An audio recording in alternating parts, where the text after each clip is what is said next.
நீங்கள் பார்த்து கொண்டிருப்பது நியூஸ் 20D தமிழ் உண்மை செய்திகள்.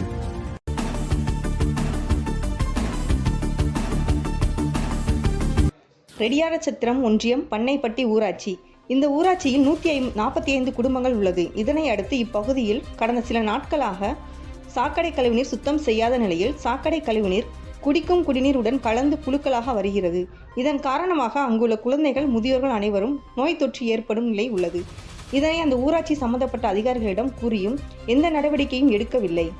இதற்காக ஒரு தீர்வு வேண்டும் என அப்பகுதி மக்கள் கூறுகின்றனர். நியூஸ் 20D தமிழ் செய்திகளுக்காக ஆசிரியர் தினேஷ்குமார். உண்மை செய்திகளை உடனுக்குடன் தெரிந்து கொள்ள நியூஸ் 20D தமிழ் செய்திகளை சப்ஸ்கிரைப் செய்யுங்கள்.